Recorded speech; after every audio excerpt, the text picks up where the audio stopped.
JTV.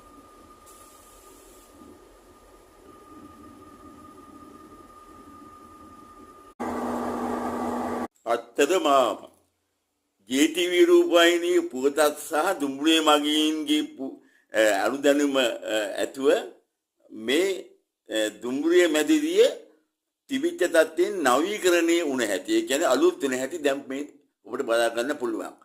ඔබ ඉස්සර දැක්කේ පරණ දුම්රිය. දැන් අලුත් දුම්රියක්.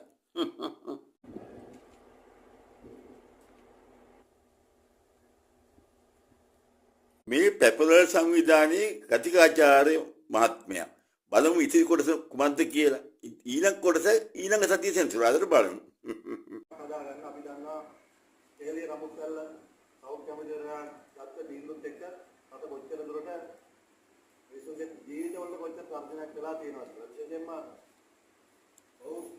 ඖෂධ වර්ග 276ක් ඖෂධ හිඟයි කියලා අතිශය නිවැරදි ගැනීම වලට ගියා. ඒකවත් ටෙන්ඩර් ප්‍රතිපාදකය මොකක්වත් අනුගමනය කරන්න ඕනේ නැහැ. ඒකත් එක්ක ඔහු සායි කණ්ඩායම කොච්චර ජාතික ධනය පුරා කෑවද කියන බස්. ඒ විතරක් නෙමෙයි දුෂ්කරවාද කලාකරුවන් සහභාගී වුණු ගාල්ල කරාපිටිය ගොඩකන්දේ පොසොන් බුදු බැතිගී ප්‍රසංගයෙන් කොටසක් අපි බලමු. කොහොමද ඒගොල්ලන්ගේ හැකියාව කියලා.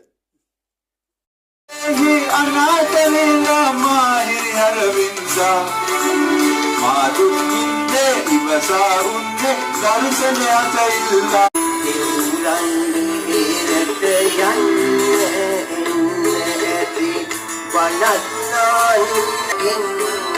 JTV රූපවාහිනිය පළමු වසර සමරනවා බර්ත්ඩේ එක.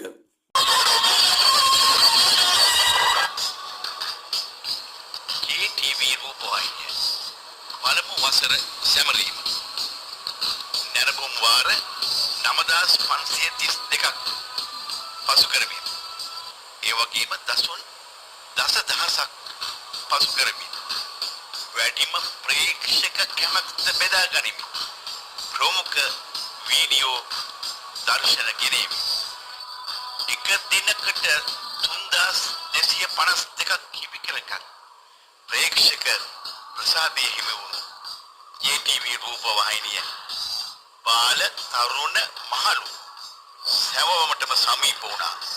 දෙහිවල අද්දෙතිය මාර්ගයේ ජලයේ බැස යෑම හරි නෑ කියලා ප්‍රධාන මාර්ගයේ දෙහිවල අත්තිදී. ඉතින් ඒ ගැන අපිට දැනලා තියෙනවා. සෙනසුරාදා හමු වෙනකන් අපි සමු ගන්නවා. ගිහින් එන්නම්.